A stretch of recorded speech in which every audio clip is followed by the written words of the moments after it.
Hello and welcome to the Girl Scouts of Eastern Pennsylvania Volunteer Management System. This video is meant to provide a general overview of the system and its major areas of functionality. The Volunteer Management System divides into three primary sections. The first is called the front end of the system and consists of two forms that prospective or existing volunteers can use to initiate formal contact with the Council. Both forms can be found under For Volunteers, Become a Volunteer on different hyperlinks and will become available when the system goes live. The first form is the interest form. This form is meant to be used by anyone who is considering to become a volunteer but needs more information before they formally apply. The second form is the volunteer application and has several different pieces or components. This is meant to be used by anyone who is ready to formally apply for a specific role, such as troop leader or assistant troop leader. The second section of the system is the back end of the system and includes all the screens that are used by staff and volunteer liaisons to manage and process data that is collected by the forms on the front end of the system. This section of the system requires an account in order to access it. Accounts are only given to either GSEP staff or certain volunteers who have agreed to help manage volunteers and portions of the application process. The third section of the system is the volunteer portal. This site is what volunteers who are successfully appointed into volunteer positions are granted access to at the end of the volunteer application process. It is also a secure site and requires an account, which the system generates and provides to volunteers at the end of their application process. It can be used to organize and store and display information that is exclusively relevant to volunteers. In this next section of the video, I'm going to actually complete the interest form so that you can see what data we're collecting and generally how the form works. So I'm going to go ahead and complete this form with some fake information. We're asking for the basic information as well as home address and mailing address. If I click the Same as Home Address box, you'll notice that it populates the same information that I entered into the home address fields into the mailing address fields. Just kind of a time saver. And I'll use my gseasternpen@gmail.com email address. By clicking Next, we get to the Location and Interests tab of the interest form. This is where we collect information about their volunteering interests and where they'd like to volunteer. The first two drop-downs are County and nearest public elementary school to where you plan to volunteer. The data that's in these different drop-downs is carefully curated in the back end of the system. When I choose a county, it pre-filters the list of schools to only those that are within that county, and they're organized alphabetically. The volunteering interests section is where we ask about how they'd like to volunteer or how they'd like to participate. And it gives them the different pathways that exist, as well as the grade levels of the girls they might be volunteering with, and they can also indicate if they'd like to work with adults, which is otherwise known as indirect service. If they know the volunteer role that they're interested in, they can select this box and choose any of the volunteer roles that are currently on offer from the council. I'm going to go ahead and choose Troop Camp Coordinator. This selection really just gives the person who manages leads an opportunity to have a more focused conversation. The next thing we ask for is their general time availability. So days of the week, morning and evening, how much time total per week they want to volunteer, for how long they want to volunteer overall, so for kind of a shorter amount of time, for a year or more than a year, and then seasonal availability. The last section is just to help track referral sources as well as give them an opportunity to sign up for our newsletter. By clicking Next, I'm taken to the Confirmation tab where they're given a message that the form was received successfully and they'll receive an email notification. In this next section of the video, I'm going to go through the full volunteer application. So for starters, I'm going to fill out these first four fields and I'm going to use the same information that I used when I filled out the interest form. Because what happens is the system recognizes who I am, and it sends me a link to the volunteer application so I don't have to fill out all of my information again. Now, if I hadn't filled out an interest form, it wouldn't find me in the system, and I would just go directly to the next step in the process. But as it is, I'm going to receive an automated email from the system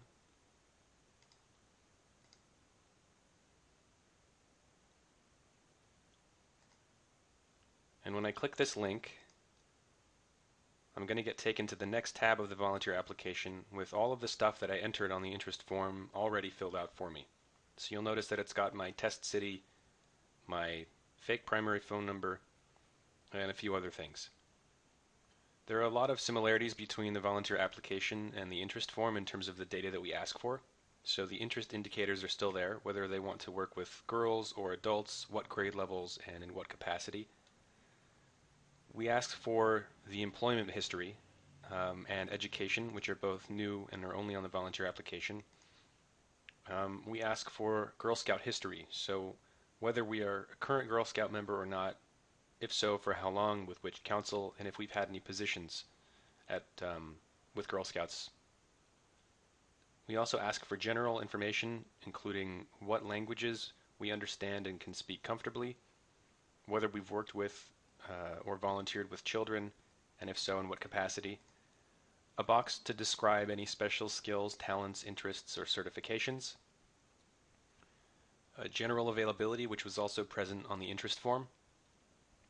And two new things, one of which is how far you're willing to travel to perform your duties as a volunteer. And then county and nearest public elementary school, which was present on the interest form, but it's also on the volunteer application. One minor difference is that on the volunteer application, we're going to use the county and the school information to figure out what service unit this person belongs to. And in the back configuration portion of the system, we're maintaining a list of all of the service units and which volunteer liaison is in charge of which service unit.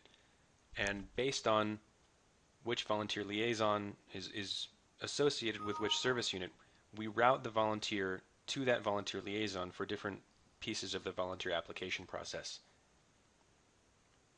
So the next piece is criminal background and history. It's just a question that captures whether there is a registered sex offender in your home, which is something that a background check on the individual applying wouldn't catch. And again, referral sources and subscriptions. So I'm going to go ahead and click Next, which is going to take me to the portion of the volunteer application where I choose what I am applying to become. In this case, since I chose Camp Coordinator on the interest form, this screen has pre-filtered my selection to Camp Coordinator so that I can just go ahead and click Next and apply for that position. If I want to apply for something else and see what somebody who's applying for the first time would see, I just remove that filter and click Search. This is what somebody who was just visiting the volunteer application for the first time would see, or if they hadn't selected anything on the interest form, this is also what they would see. So there is a field where you can enter a word and click Search, and it will crop down the list of results underneath to only those that have that word in it. We also have area of interest and work directly with girls as a couple different filter options to make this list smaller and more manageable. In this case, I'm going to apply to become a troop parent helper with occasional interest. Actually, no, I'm going to apply to become a parent helper, a frequent parent helper. This is somebody who requires a background check. So I'm going to go ahead and click Next.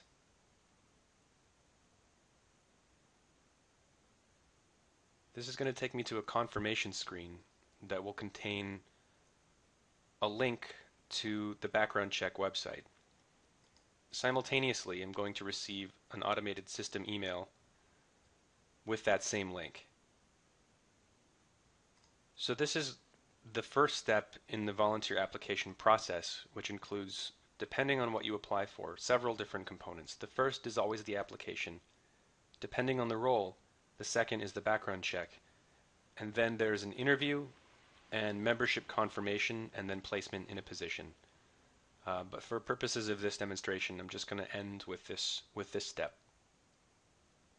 Once the volunteer has submitted their application, their data becomes available for staff to look at and process in the back office portion of the system.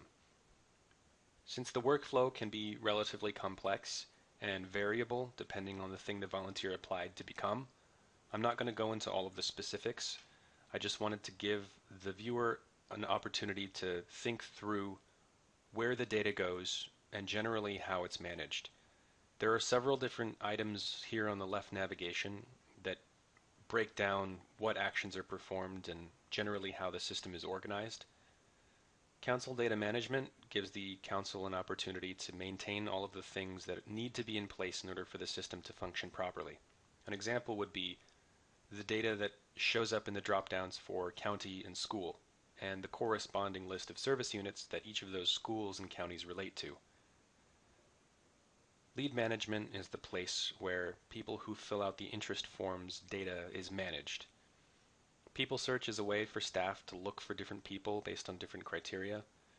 Reports gives the council a way of looking at different dashboards of information related to the different people who have submitted applications or lead forms.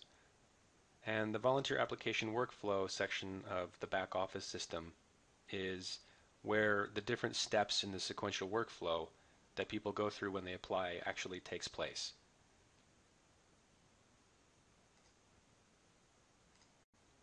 Once the volunteer has successfully completed the volunteer application process and has been placed in a specific position, they'll be given the opportunity to sign the volunteer agreement and register for a volunteer portal account.